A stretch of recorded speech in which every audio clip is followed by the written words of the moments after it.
Hey, this is post-production Matthew Marissa.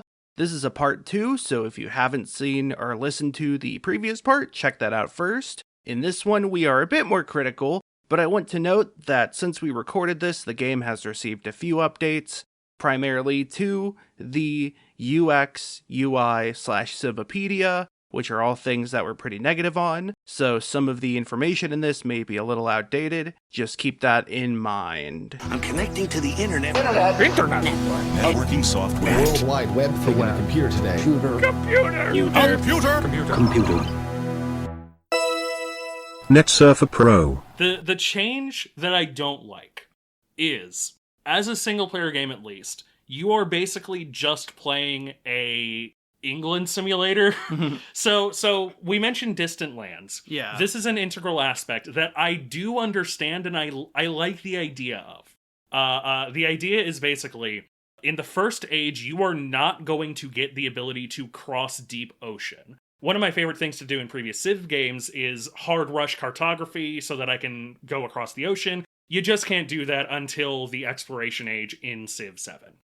But the thing that they did, essentially, is that once the exploration age comes along, your Civ has access to distant lands, where there are a couple of other Civs and a bunch more independent peoples, which is a good change that I do like. We'll talk about that later.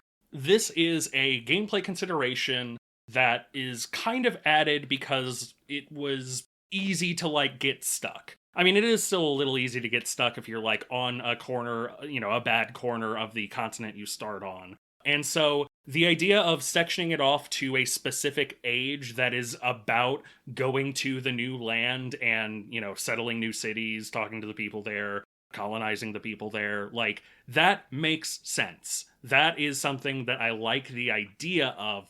But the end result is kind of that, I can't even necessarily say that it's samey, but it's sort of there's a very specific style of game you are playing, and by default, that is the style of game you are kind of always playing. Yeah, so the main purpose of this is, it's not even great for pure expansion, because usually the distant lands, which in single-player games will have fewer players, or fewer, civs, than the mainland. Yeah. Usually 2 if it's a small map, whereas the mainland has 4. The distant lands will mostly be covered by existing civs, which have had all this room to build out. So, you might be able to get a few settlements on or near the coast, but otherwise you'll have to go to war with them, whether or not that is a outright intentional thing of, doesn't it suck that, or isn't it bad to colonize because you have to put yourself at a disadvantage? It kind of discourages going to war in distant lands. Yeah. Because it's harder to get units there, and then also you'll be sad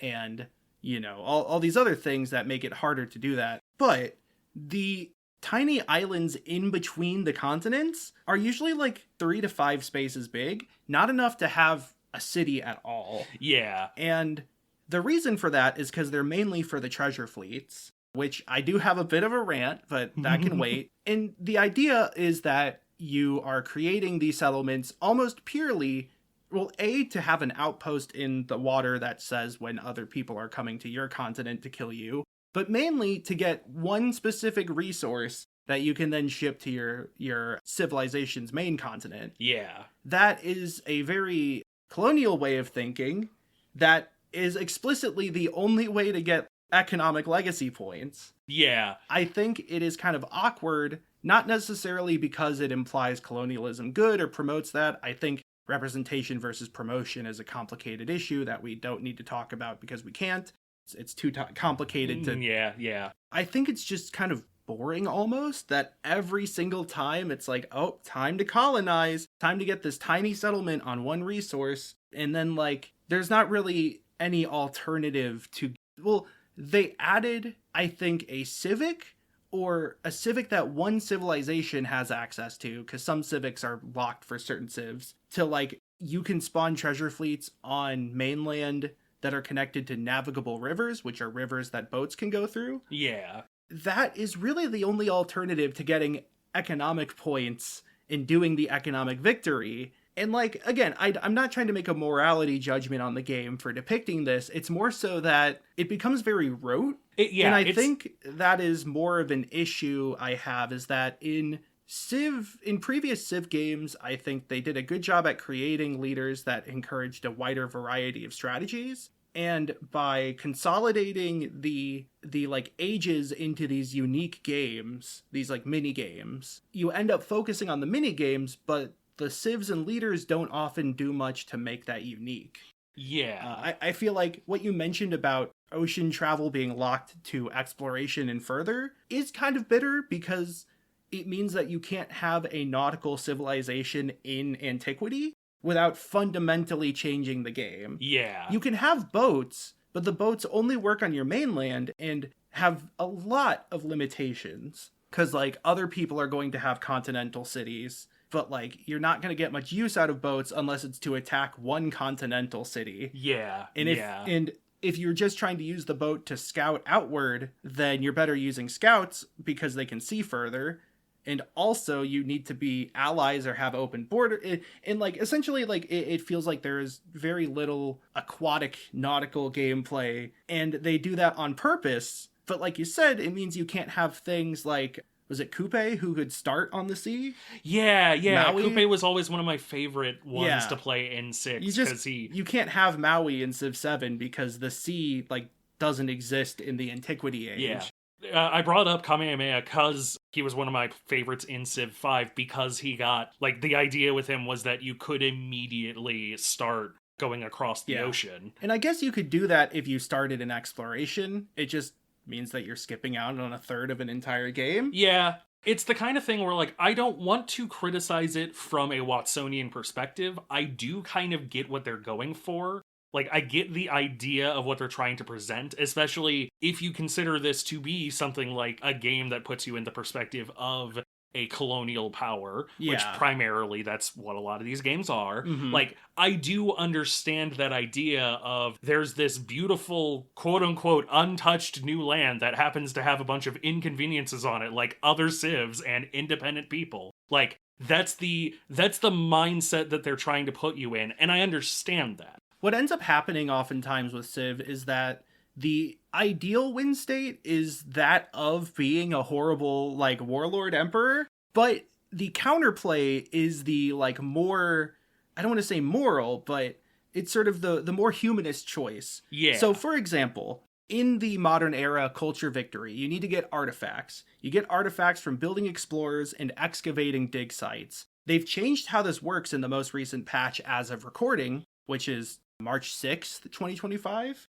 The way it works now is that each dig site, once an excavation has been started by a player, other players' explorers cannot start digging on that excavation site. I think there are more dig sites, and you can also now do excavations on natural wonders, which every player can do that once per wonder. But in general, artifacts which you get from these are first come, first serve. This means that the ideal win state is to have explorers all around the world stealing ancient relics from people and putting them in your own museum, aka England. But the counterplay then is to, develop your own culture and dig up your own sites to prioritize the preservation of your own history, which is a kind of an interesting bit that the counterplay has created that. Just like I said, the ideal state is to colonize like one or two settlements on the distant lands and then fight over land there. The counterplay is just to win those fights and, play defensively,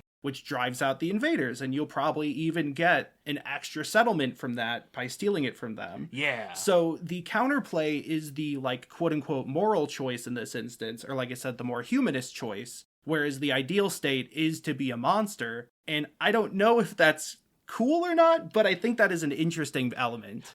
The problem is that with treasure fleets, the counterplay is just to settle the treasure fleets before other people do. Or steal them from other players. Oh, right, you can. You can pillage them, but like that... You can be a pirate. You can be a pirate, which, okay, that's fun. I want to be a pirate. I like that idea. I actually will admit, I think that all of the economic victories are my favorite. I think that the fact that economic victory now has their own minor amount of micro that becomes less micro as the game goes on, like, is very fun. What else becomes less micro as the game goes on? My civilization. Yeah. Okay. Okay. I want to say the thing I like that was changed, diplomacy. Yes. Okay, Yes. so here's the problem is when you're programming AI in a diplomatic game, which has actual player-to-player politicking, you have to program a value system that the AI follows that encourages their behavior and makes them seem human enough that they can be rationed with or reasoned with, but also irrational enough that they can mimic human behavior.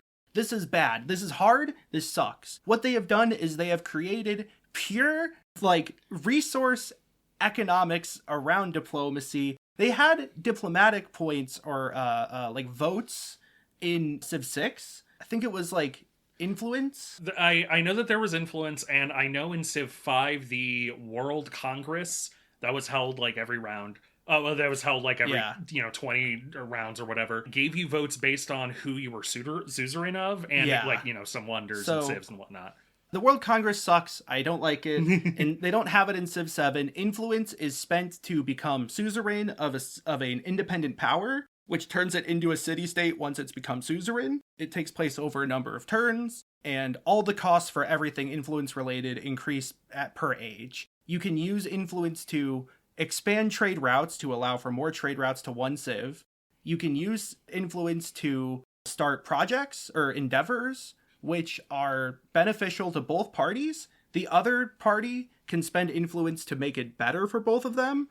Otherwise, it'll give the person who started it more bonuses and give the person who didn't start it a smaller one. Like, for example, early on, the cultural exchange endeavor will give the founder of it 4 culture points and the receiver 2 culture points per turn. But if the other person supports it, then it's 6 for both players. Yeah. You can also reject it, which means they can't do endeavors for a number of turns and your relationship decreases. Yeah. You can do sanctions, which decrease your relationship. Endeavors increase them. You can then do espionage if you're not friends, and you can start wars, and starting wars will give the other player more influence if you have a better relationship with them, because influence is then used to create war weariness, which reduces the happiness. It's like a tug of war. Yeah. It reduces the happiness of the opponent if you have more war support than they do. It's kind of a replacement for the, like, warmonger penalty of previous games, where, like, now it's like it gives other players more influence to initiate wars that then is something they can actively choose to put towards the effort of people don't like this, which gives the aggressor, the person with the less war support, negatives to, like, happiness and what have you based on how much influence there is. In this case, what happens is that it creates a system where you can more mathematically perceive how an AI's behavior in relation with you will change. You will be like, oh, they're not happy with me, but if I'm able to start some, endeavors or reconcile with them, it'll cost me this many points, but give me this much of a relationship boost. It is less realistic, less human behavior, but I think it works better for playing against AI who are stupid anyways. Like, it makes a lot of sense from a kind of, a realpolitik point of view of, like, you are earning an amount of soft power, an amount of social capital that you then have to cash in by being like, let's do a science pact, let's do a merchant pact. The one note that I have for the diplomacy is it is a fucking slam dunk. I love it. I also love how independent peoples also require it to become suzerain of them. That gives a lot of fun push and pull of, like, do I focus on making good relationships with the civs? Do I focus on getting enough that I can become suzerain? That's very fun system. And being suzerain gives you bonuses that often scale with how many suzerainties you have. Yes. However, the one thing that I kind of hate, I don't know how the fuck to start science or culture pacts with others. I think it might be I think it might be based on what civ you pick, because I think it's leader. So every leader has 2 endeavors they can do, and it's usually based on whether they are the 6 types. Yeah. So military has support troops, economic has trade exchange, or trade, something like that. Cultural has cross-cultural exchange. Scientific has research pact, and expansion has... I think expansion has either the happiness one or the, like, I think there is a food one as well. There is a food one. I think the happiness is for diplomatic leaders. Yeah, happiness because is diplomatic. happiness is a diplomatic resource as well. And a warm gun. Yeah, and then like nice. And then Ibn Battuta has his own unique one. Yes. So does what is it? There's another leader. I think one of the Lafayettes has one that adds a social policy slot. I know that Napoleon has a unique sanction, which makes everybody hate him. Yeah. Napoleon is very fun. Side note, Napoleon's extremely fun because he gets gold per turn based on how many people hate him, which is so funny to me. Yeah. He's a shock. Yeah. So yeah, it's just you're not playing the right leader. Yeah, okay. I'm sorry. I guess that does, I guess, make sense. Maybe that leads directly into... So I had a structure for my notes, but we've been talking enough that I don't think it matters. One more thing. Oh, and one more I like the way thing. happiness works. Yes. So happiness has been simplified a lot. It used to be this complicated system of nerfs to different things based on how happy your city was. The way it works is happiness... Okay, you want your cities to be happy. If they are 0 or less happy, they are unhappy. And if they get too unhappy, they'll start rioting, which destroys districts in your civ, destroys tiles. And then eventually that city can riot and completely flip into independent. Yeah. I've actually had games where I got a Civ's city because I guess it was unhappy because of the crisis. Yeah. Which is kind of cool, I will say. So there is still kind of loyalty, but more just because of happiness. Otherwise, happiness will contribute to a happiness pool, and once it reaches a certain amount, you'll have a celebration. Yeah. Celebrations give you momentary buffs to one of two things based on which government you choose at the start of the era, and also it gives you a new social policy slot. A lot of early map choices from the camps and traders and stuff will let you choose either happiness or a different resource, because happiness can unlock those policy slots and give you those buffs. It is a very fun... Yeah, it's a very fun system that kind of acts like a squishing of celebrations. We love the King Day, Golden Ages, Oh yeah, I hated Civ 6 Golden Ages, because they're achievements you have to get, and if you get them, you're so far ahead of everyone else. Yeah. But some of the achievements are just so stupid. Yeah, it was... Oh, I hated those. They're gone. Thank God. So... Also, if your city is not on water, it just gets -5 happiness. You have a settlement limit that increases with civics, and if you go over the settlement limit, every city in your civilization gets -5 happiness per city over settlement limit, which means you can actually plan around that and try to make larger civs or have more cities than the settlement limit, knowing you have an amount of happiness over on each city. Yeah. It's a very fun push and pull system. Yeah. So, okay. I think it's time to talk about the big problem. Yes. So, the one called... If there is one called shot that I want to make about the development of Civ 7, it is this. In 2023... halfway through 2023, Marvel Midnight Suns, which was a sort of XCOM-like Marvel game that Firaxis developed, failed to meet expectations, and 30 Firaxis developers were laid off. Now, I want to, here's my asterisk. I don't have a crystal ball that looks directly into Firaxis headquarters. I do not have a phone that I can ring Sid Meier up and say, hey, what the fuck? I don't know how Firaxis works. But... I have enough general knowledge about the video game industry and also how people work that I can pretty confidently say, assuming that they announced it in February 2023, assuming that it was in development for about double that time before it came out, that means that there was about a year and a half where it was announced. So let's say it's a 3-year, 4-year development cycle. Losing 30 people in the middle of that development cycle probably didn't help things. Probably, in fact, is the main point of contention at which a lot of the problems kind of occurred. And the fact that 2K was willing to lay off so many people for low sales probably meant the deadline was that much more apparent on their necks. Yeah. I don't know if it was... I will say, I will add the asterisk, I don't know if it was a 2K call or if it was a Firaxis call. Okay. So, I can't blame... I can blame 2K as a publisher for probably, I'm willing to bet that deadlines were really tight. I'm willing to bet that there was an amount of, we just have to ship a product. It doesn't matter if it is 100% good. I will say, this is speculation, and I don't think we know exactly what fields those people were laid off from. Yeah. It does still suck for 30 people to get fired, and I think losing 30 people from a team of any size has gotta hurt. This is the kind of thing where, like, if this was our job, if doing this podcast was our job, I would literally go through the credits of Civ 6 and then the credits of Civ 7 and, like, see what names I can, like, essentially go, you probably weren't there, you probably got laid off, you probably got laid off. Like, that's what I would want to do to see if, like, the QA team got really, really laid off, because the UI of Civilization 7 is not just one of the worst UIs in a strategy game. I genuinely believe it might be one of the worst UIs in any video game ever. Okay, so for one thing, I'm going to move past the bit where you said this wasn't your job and you're not treating it like a job. No wonder I have to do so much work. For two thing, okay, there's a lot of issues.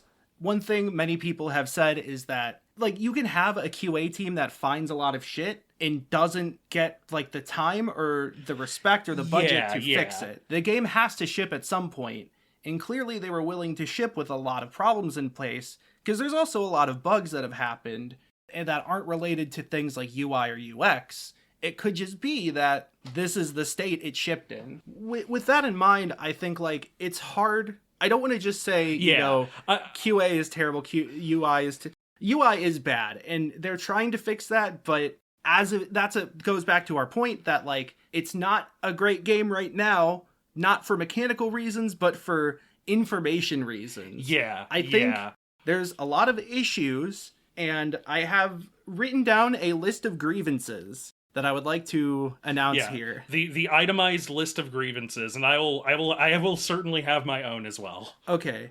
Number 1, the UI is awful. Number 2, the UX is awful. What does that mean? There's a lot of information that's not told to you or is unclear, as I will expand upon. And they have, like, an in-game wiki. The Civipedia does not tell you enough. Doesn't tell you enough. I mentioned earlier that factories, in order for a factory to become a factory, as in, like, part of your factory network to hold factory things, it has to be connected to the capital via a railroad. But like I said, 2 cities might not be connected via railroad, even if they're the closest 2 cities to each other. And there's not really a great way to tell, because hovering over a tile doesn't say what's on the tile. I mean, it kind of does, but it kind of doesn't. So that's cool and all, but it means there's a lot of times where my strategy gets momentarily brick-walled because of something that I can't tell what the problem is and don't know how to fix. They have a lot of nested menus that tell you important things. For example, in order to see your happiness until next celebration, you have to go to your, resources tab? Or no, your social policy tab, and then click on the happiness tab, which doesn't come up automatically ever. Yeah. The social policies in the disasters, which are a mechanic I don't like, show up automatically when they matter, not happiness. This was something that I actively complained about to you, and that you then later were like, oh, hey, I found where this is. I didn't find it. I had to watch a YouTube video. Yeah. I think it was Bostius. It was either Bose or Herson that had a video that was like 10 things from Civ 7 you don't know about because Firaxis doesn't tell you. It might have been Herson, actually. But either way, there's that, and there's a whole bunch of other things.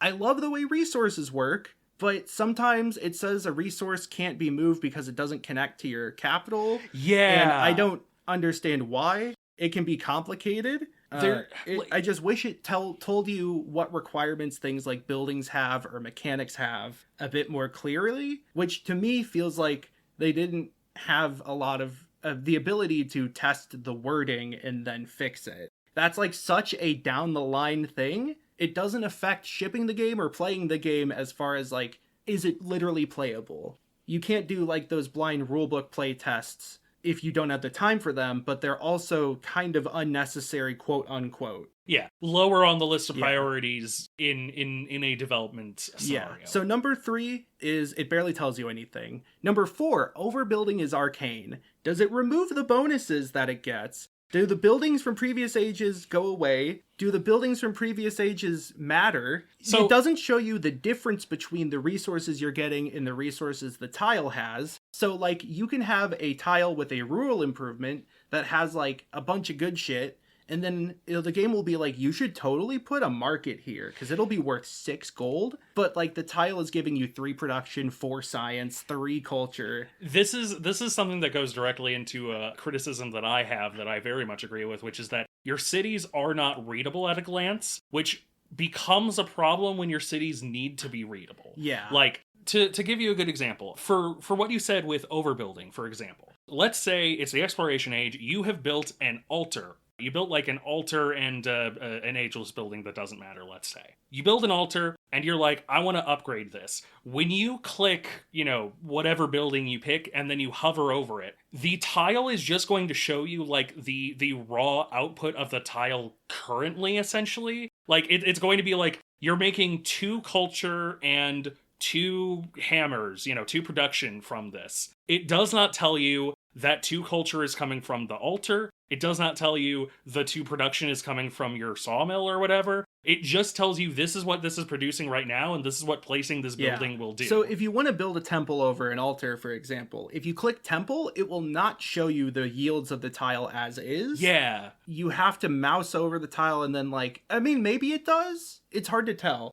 But if you look at on the tile directly, it'll only show you the new yields. Yeah. So you have to do the math and look at it beforehand. If it shows you the yields that you're taking away, it's in the corner, I think. You can't choose which building you overbuild as well, which matters. Yeah. It's only based on the oldest one. I think they know about that and they want to change it. It's in the pipeline. Also, so did you know that you can only build urban buildings next to urban buildings or wonders? Yeah, that's something that I kind of had to figure out by trial by error. Yeah. Because it's very easy to be in a situation where there are empty spaces in your civ, your city, that you can't build urban buildings on because they're not next to an urban building, even if they're next to a rural one. But also, you don't want to move the rural population there because it sucks. Now, here's the other thing too.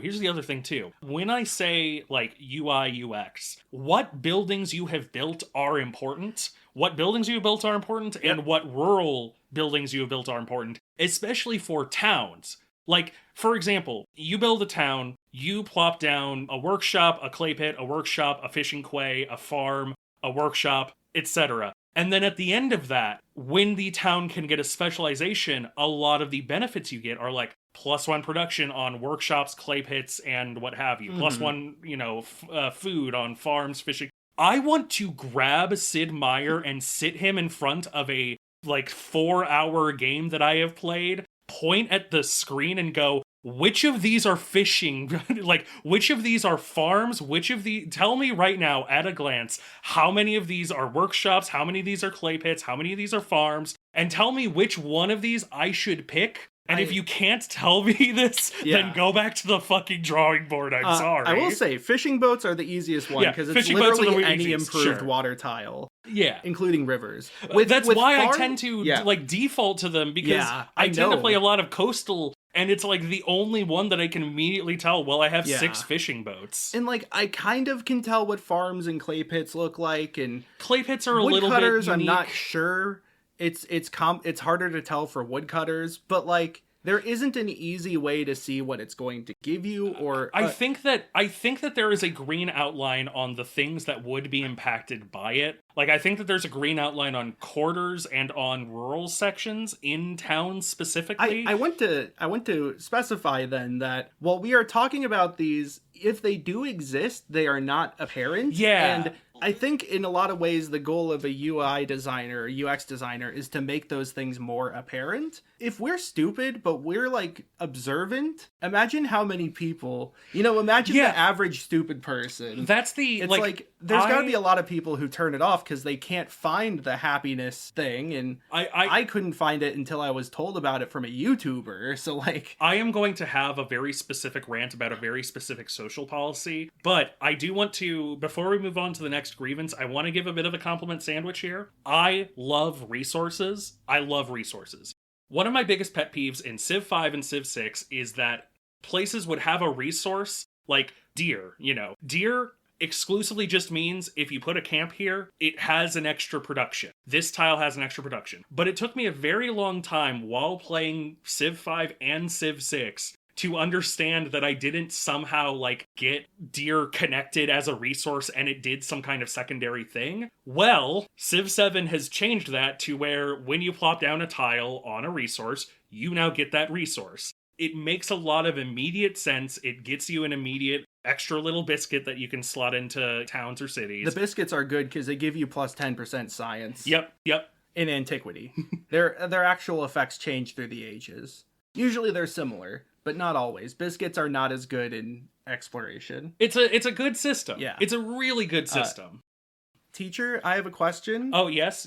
How do you add more slots for resources to a city? Well, Timmy, good question. You need either camels or a specific wonder or a specific leader, and that's pretty much it. But that's not it, because there's ways to grow the amount of resource slots you have other than those. I just don't know them, and I can't look up resource slots in Civipedia. Yeah, this is another, like, that's another major thing, is sort of like, when my win condition is based on how many resources I have slotted, how do I get more? It's not warehouse buildings. I don't know what those do. This is a complaint I have with increasing trade range. I understand why trade range is limited. You need to have some kind of limiting factor there. But, like, the ways to get extra trade range are, like, either pick a town specialty or, like, there's I'm not sure. Like, yeah, it's the kind of thing where I wouldn't be surprised if there are buildings that specific, there's a specific caravanserai building that gives you plus trade range, but there's so few individual things. Oh, there's a suzerainty bonus, and, like, I want to say that there's a wonder, but it feels like there's also some mysterious third thing. Yeah, like, same with the resources where, like, there are a couple of obvious ways, but it feels like every once in a while you play the game and then just randomly you're like, oh, right, that's this is the thing that unlocks extra resource. This does remind me, another thing we kind of got right is we mentioned it would be cool to, since merchants in Civ 6 create roads, it'd be cool to choose where they go to choose how to make roads with them. You can do that in Civ 7, it's just you spend the merchant to create a road between two cities of yours. Yeah. Except it loses that ability when it matters the most in the modern era. When it matters the most. When it matters the most. Yeah, it's very cool. Next one is objectives feel pretty disconnected sometimes. That, like, conceptually, for example, treasure fleets and factories are both economic concepts, but not all the treasure fleet resources are factory resources, from what I can tell. Yeah. Like, I don't think sugar, which is a treasure fleet resource, has a factory resource ability. Coffee is. Spices, I don't think are. Not sure about that one. It's hard to say. So it feels like even though you are doing multiple economic actions, they're not necessarily related. With culture, it's really bad because religion stops mattering in the modern era. Yeah. It matters a lot, and they have done some things to balance it. One of the things that I was going to have on this list already got changed and fixed, which was capital cities used to be holy cities, but you used to not be able to convert holy cities, which mattered. Now you can convert holy cities, though you never lose your religion, which I like. Yeah. Anyway, so, like, your religion spreading gives you relics, and explorers give you artifacts, but it feels like explorers don't have anything to do with religion or with building wonders. Yeah. It's just doing those paths gives you culture bonuses, which let you start the next one sooner. The culture victories in specific is something that Rosenkreutz brought up, is that, like, there's a strange disconnect between culture and the ways that you win culture. Like, okay, contrast this with science, for example. In science, your victory conditions are get a bunch of unique codices, get a bunch of a unique resource, and display them in buildings in, your Civ. Then it is get a high amount of yields utilizing specialists, then it is complete the entire tech tree and complete a bunch of projects. Like, that is, boil it down to the base components, that's all it is. Culture is build 7 wonders, which, by the way, I will say the idea of building 7 fucking wonders in any Civ game before this is the kind of thing that you would focus an entire, like, playthrough doing for me. Mm-hmm. But build 7 wonders, then get a bunch of items and display them in buildings in your Civ, then get a bunch of items and display them in your Civ. Yeah. And then, I guess, build one last wonder. Yeah. It makes some sense from that angle, I guess. It's very palindromic, but also, again, religion doesn't do much, whereas, like, with science, as you progress through the science tree, you unlock more specialist limit. Yeah. And also, with science, a lot of texts will give you more adjacency bonuses, which helps you expand, but also, having a tile with a high yield naturally leads to having a higher production in science oftentimes in the modern era. And, like, I get the idea that, like, the wonders are all unique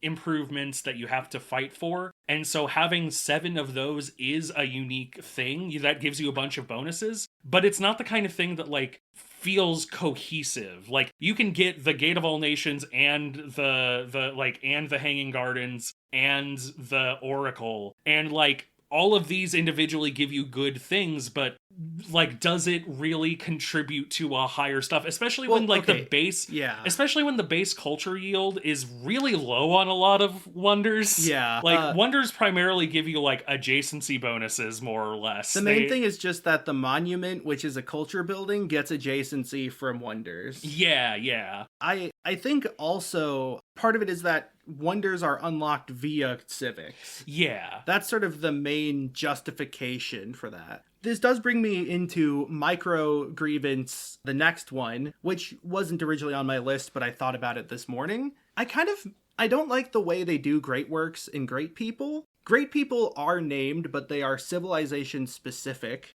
Certain civs will allow you to create great people. And then the great works have names as well, but it doesn't feel right. I think part of why I like Civ, other than it being this board game, is that it acts like a gallery of greatest hits throughout history and cultures. Yeah. And I liked the aspect of, like, getting writers like Ovid and Kafka and stuff like that, and then also getting great works like the Epic of Gilgamesh or The Birth of Venus. And I feel like you don't interact with the, like, specifics of that as much. And I'm not as much of a fan of that. It is also kind of weird that great works are science for just one age, and then the next 2 ages they're culture. Yeah.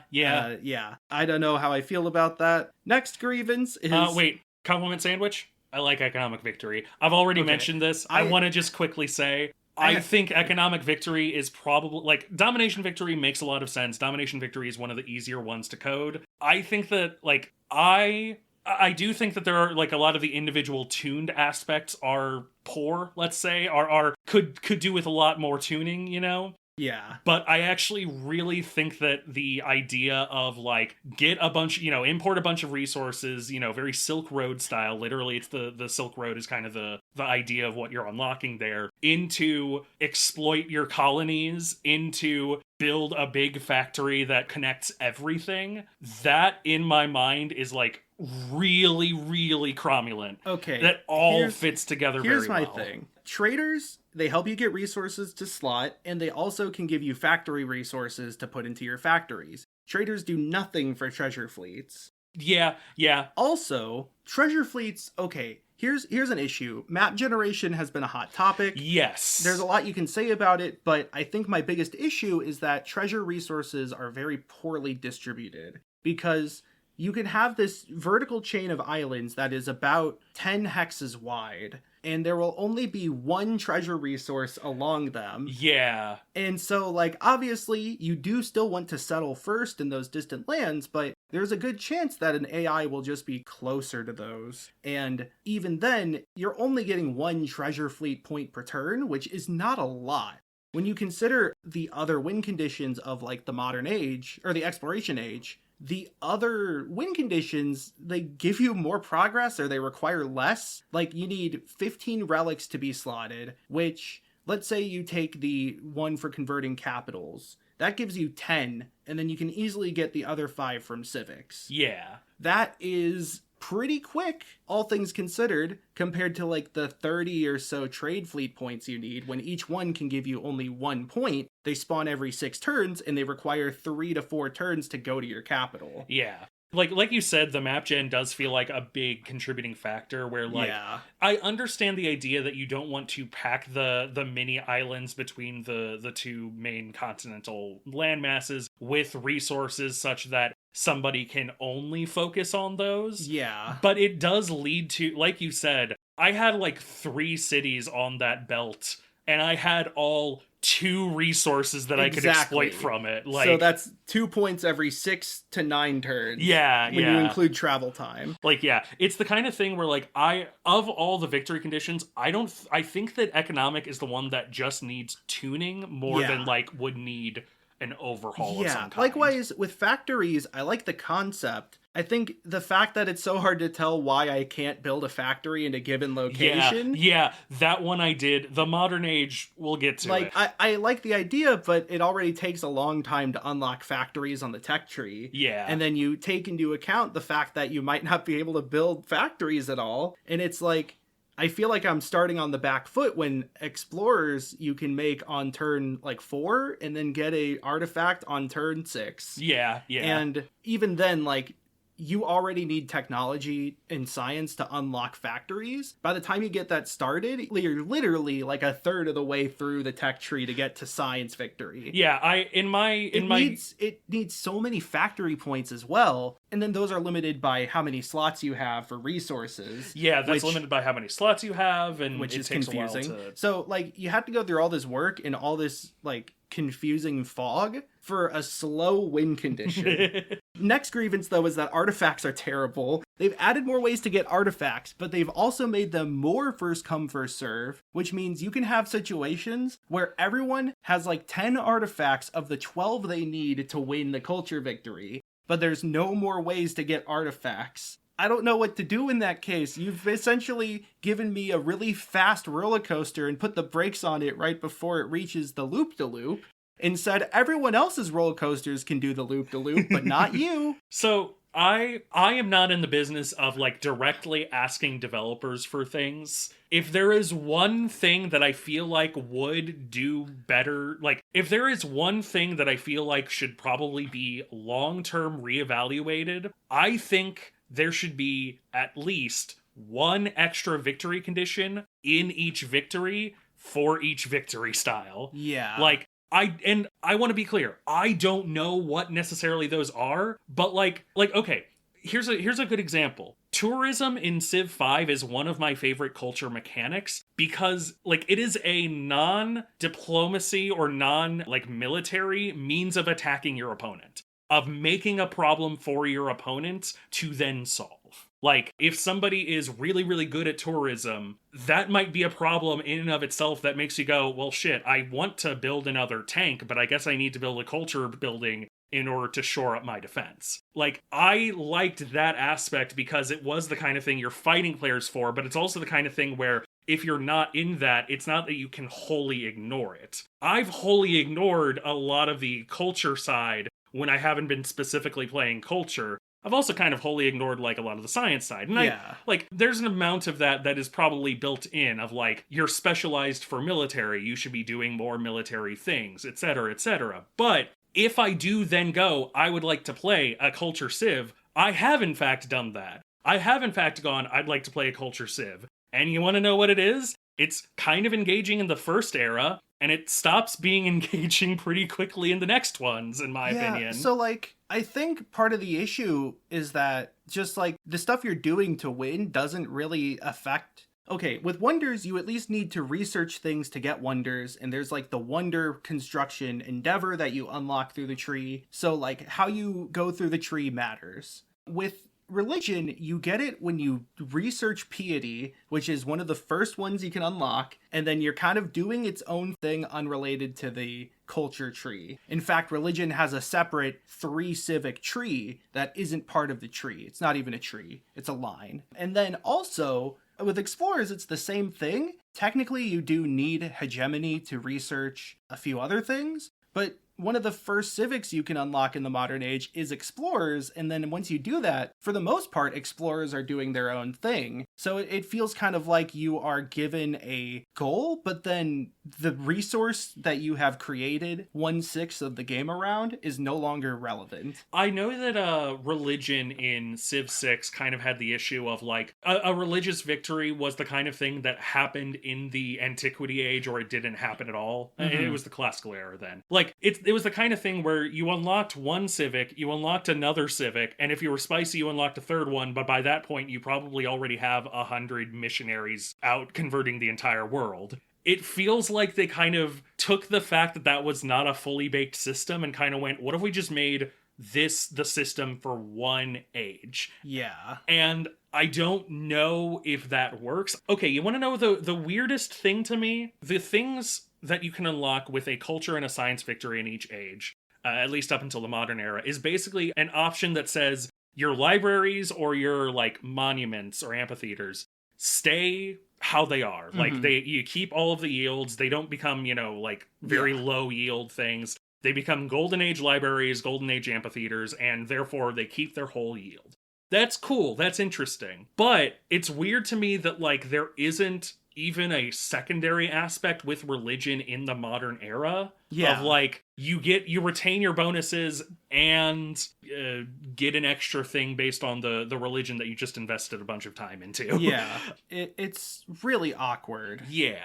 I think one thing with artifacts and explorers is that every other win condition has inevitability, and even with relics, to an extent, the fact that there's nothing preventing you from converting cities now means that like you just send more missionaries, and if they have enough charges, they can convert any city. Like actually trying to counter convert a city, or actually trying to defend a city, is kind of difficult in that instance. Especially just because they can run out of charges and then whatever. But like artifacts, they don't have inevitability, but I think it's because if they did, it would happen too quickly. Like you need 15 artifacts. If you couldn't remove dig spots from other players, then there would be too many dig spots. And if you could dig on each of them twice, once for exploration, once for antiquity artifacts, that's a lot of artifacts. Or like, I don't know, it's like the counterplay is an all or nothing zero-sum counterplay when nothing else in the game is zero-sum until the very end. It's the kind of thing where like, what I would do in abstract, I'll say, is draw upon like the rock bands of Civ 6, like the tourism of Civ 5, and I would turn it into... Because like the core idea here is kind of like a British museum. It's getting a bunch of artifacts from various civilizations, putting it in your capital, and then being like, we're big and important and culture and cool, and then building a big wonder to be like, come look at us, come look at how cool we are. That's a very fun idea, but it's interesting to me that like, and I guess it makes sense for specifically the modern era, but it's interesting to me that like the only form of culture that matters in this particular era is like cool antiquities. Yeah, antiquities. You're not making your blue jeans, and the fact that blue jeans have become so crucial to Civ canon since Civ 4 or 5 when it was introduced. Yeah, it's kind of a miss. Now here's the thing. I alluded to this earlier. A lot of people think that we are going to get a fourth era. I think that it makes sense for expansions to add eras because the era system is already so modular and self-contained. Yes. A lot of people think they wanted to have 4 eras, but were unable to do so for time constraints. And the way that the modern era feels incomplete and anticlimactic in some regards fits that. Yes. Now, I think regardless of if that was intended for the primary release or if not, and it was done on emergency, doesn't really matter because they're going to make another era that's already been confirmed. I don't know if they were like, we have this great idea for how to end culture and it's, cultural exports, but like they then had to remove that for time reasons. Yeah. It does feel weird that tourism and cultural exports, which aren't just things from previous Civ games, but also how that works in real life, don't really exist. And if anything, those are diplomatic. Yeah. The idea of soft power is represented through influence, but there is no diplomatic victory. Yeah. Now, there could be a UN. I think that would be fun. Here for Axis, if you're looking for ideas, diplomatic victory, create a UN. It requires being allies with everyone. I've done it before. Or to have one person at war with everyone else. I've done that before too. Everyone was friends with me. I did world peace. Himiko defected. She hated my guts, but she promptly got embarrassed by the rest of the entire world. Okay. This leads into, I think, my biggest criticism of the modern era. I definitely think the modern era is the one that is the least baked. And I don't want to say that. Doughy. I don't even want to say that without nuance too, because again, I like a lot of the ideas present, but how the game currently ends for a science victory, for example, science victory has always been go to the moon, go to space. Very fun. What that means right now is in the modern era, you unlock flight, you do the first circumnavigation of the world, you put a satellite in space, you go to space. Yeah. That is such a wild, and when I say you put a satellite in, you go to space, I mean you unlock the second era of planes, the second thing that gives you planes, and then immediately start unlocking the space stuff. Yeah. It's very that is Cold War era.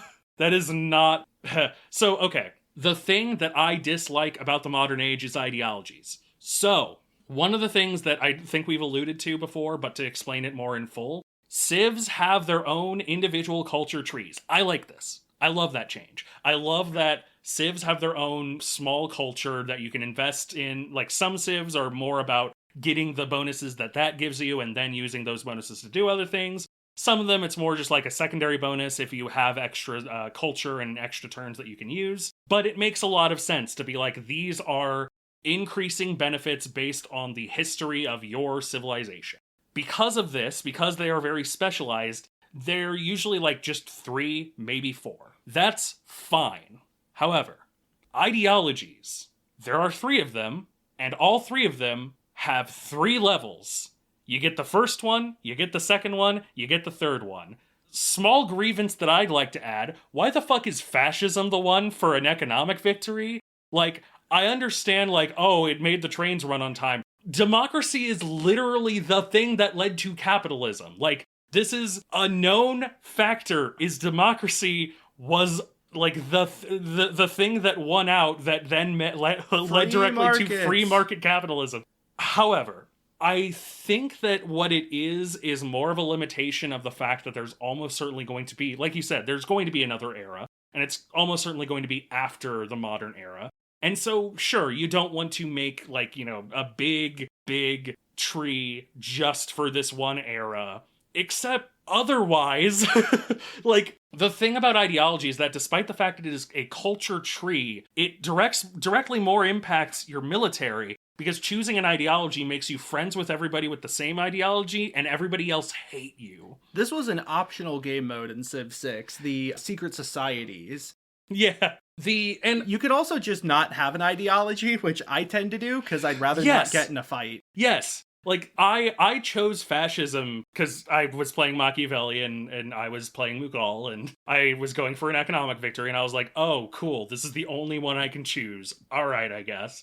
And everybody fucking despised me, and I was like, oh shit, I guess I have to race for this victory now before somebody decides to despise me enough that I have to fight a gigantic war. I did thankfully win, but it was a very rude, I understand it, I kind of like it from a narrative perspective. It is weird to me that Civ 5, for example, ideology was the late game of culture, and when they updated it in the last expansion, they made each ideology its own buildable tree.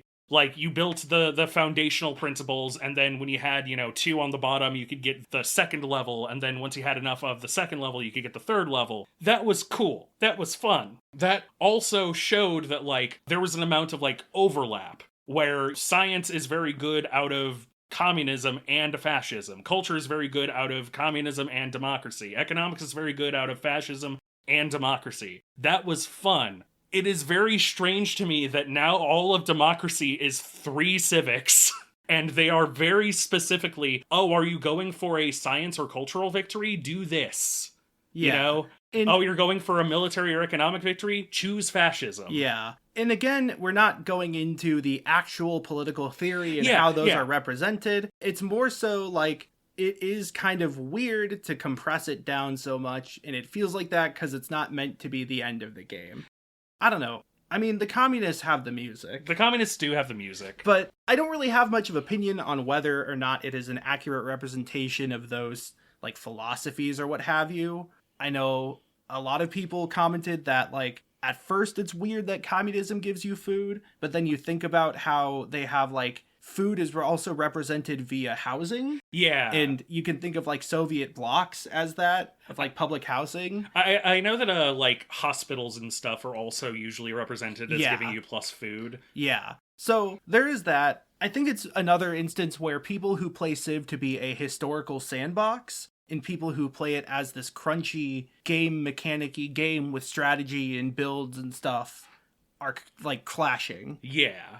Another list on the grievances that I'm not even going to bring up because we don't have time is disasters. They either do nothing or they hurt you too much. And that's just kind of how it is it's like either it kneecaps your civilization for 10 turns or it hurts you. I understand that it helps prevent people from stalling ages, but there's a lot of times where I'm not the one responsible for stalling the age because I've already reached the end of 2 legacy paths and I don't have, much ability to progress the other 2. Yeah. So I'm just sitting there like, I'm dying of disease, and there's nothing I can do about it except sit here and wait. I'm not a fan of disasters. You can turn them off. I might start playing with them off in the future, just because I feel like I said, it's either they do nothing or they do too much. Yeah, I like the idea of them. I understand them from a catch-up mechanic perspective, and I think that they're very interesting from that perspective. But like you said, the game as it currently exists, you're usually at 2 victory conditions already,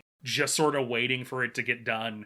And more often than not, like, the age completes because I have completed the science tech tree and got Future Civic a second time, and it just jumped forward 5 percentage points. Yeah. This is another common criticism that I imagine that they're working on, that this one probably won't, like, this one is probably one that will be changed sooner rather than later, I imagine. Mm-hmm. But how it's going to be tuned is probably going to be one of the big... It's something, again, it's an idea that I like, but as it's currently tuned, it just feels like it is made for a different game. I will say, here's a good thing the game did, I guess. The fact that you can play as Mississippi means that you can have Cahokia as a city. Let's go. St. Louis not mentioned. Yeah. Specifically Cahokia mentioned.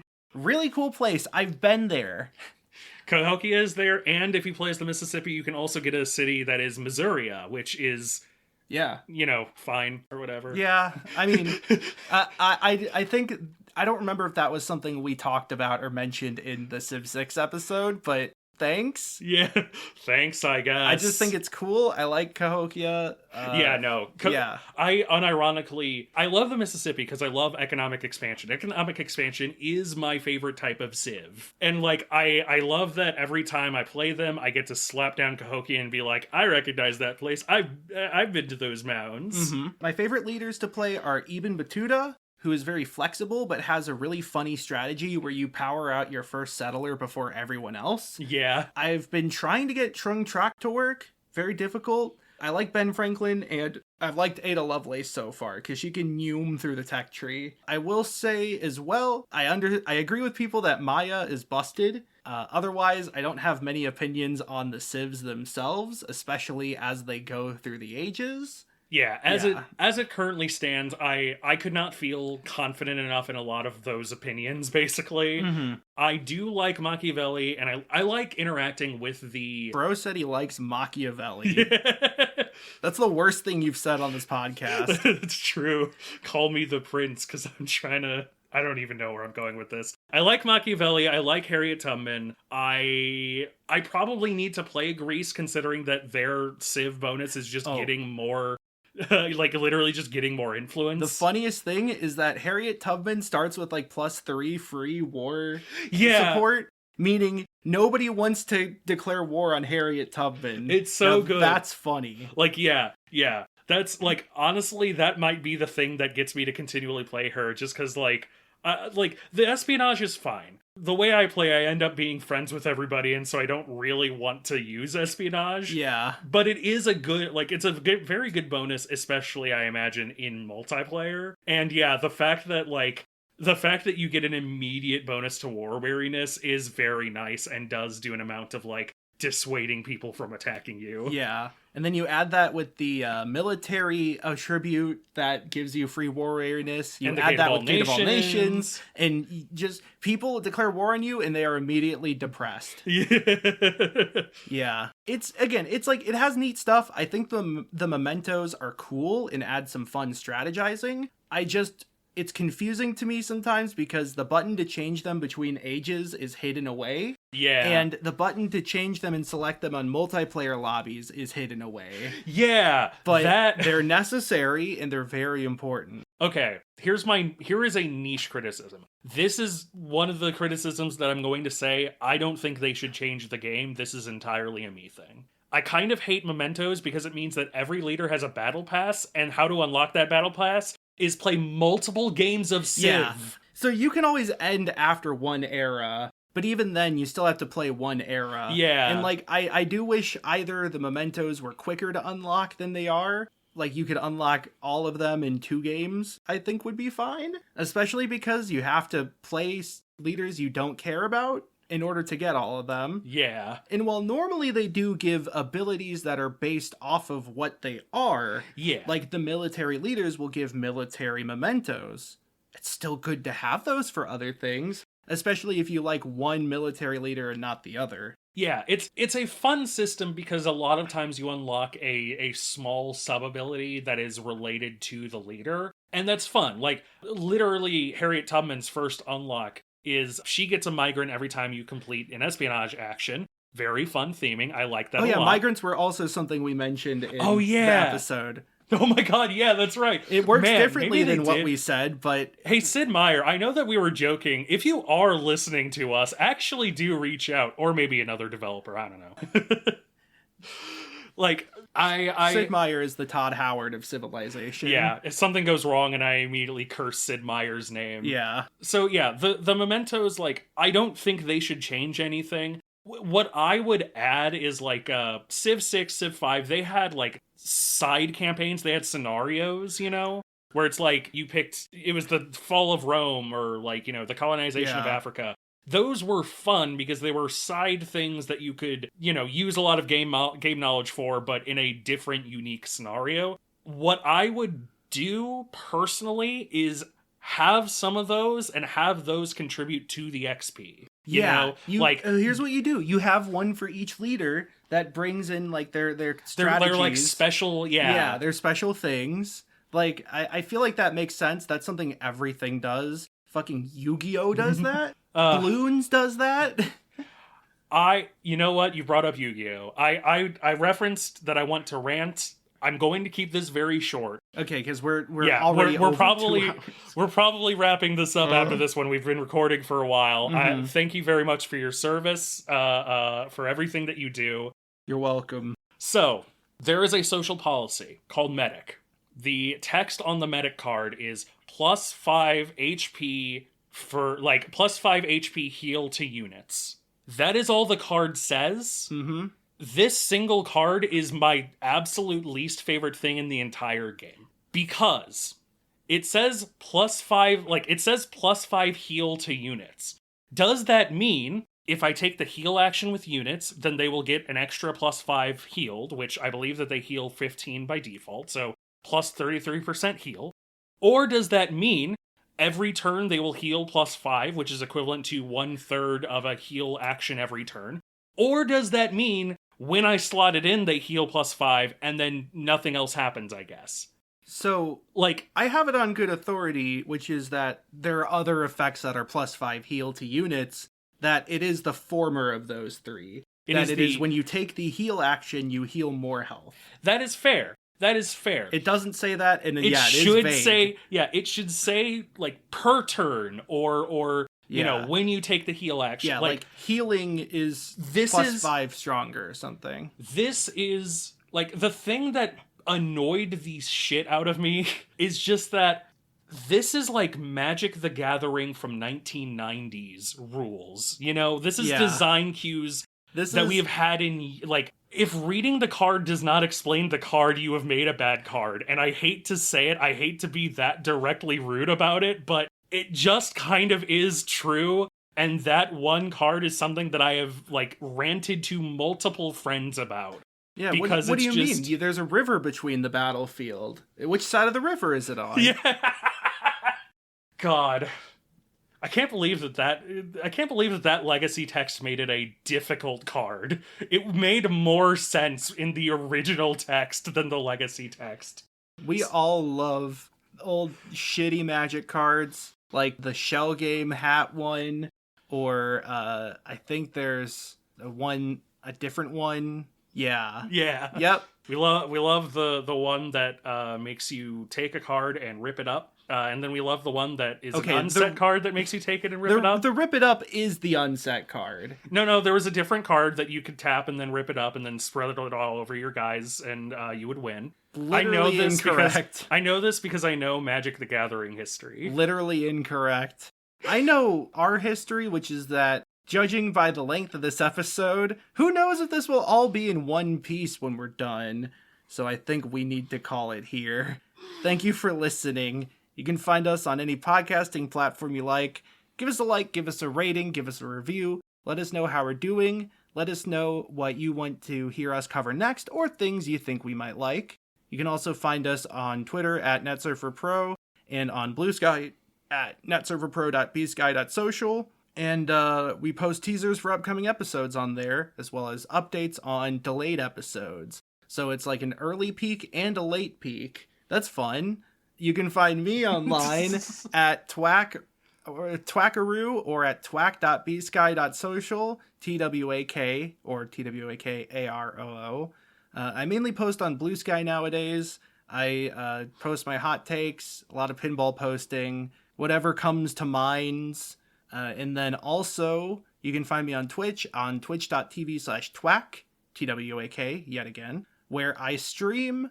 I've been streaming a lot of Civ 7. You can see me do wacky builds like the Ibn Battuta one I mentioned. I've got an idea for Trung Track that I want to try on stream, but that'll happen later. I've also been streaming through UFO 50 as well, and a lot of other shit. So, yeah, follow me on there, I guess. Yeah. I don't know. I'm not your parental figure. However, I am your parental figure, so I'm going to tell you to both clean your room and also to follow me on TikTok and on Blue Sky at Galen Wilson. That's at GALENWILS0N. That's .bsky.social for Blue Sky. I post my hot takes and, opinions about video games, what have you. You can find me on YouTube at The Only Galen on YouTube, and you can find me on Twitch at twitch.tv/machinegunvampire. Maybe follow Twack first, but, I have been doing a couple more streams here and there. Honestly, we might do like a multiplayer stream at some point. I imagine that's the kind of thing that we might just both have a free day that you're streaming, and I'll just be like, "Hey, wanna play Civ 7?" I'll have to turn on the turn timer though. You know what? I do feel like it is fitting that we have taken this long for a Civ episode, given how long our multiplayer games take.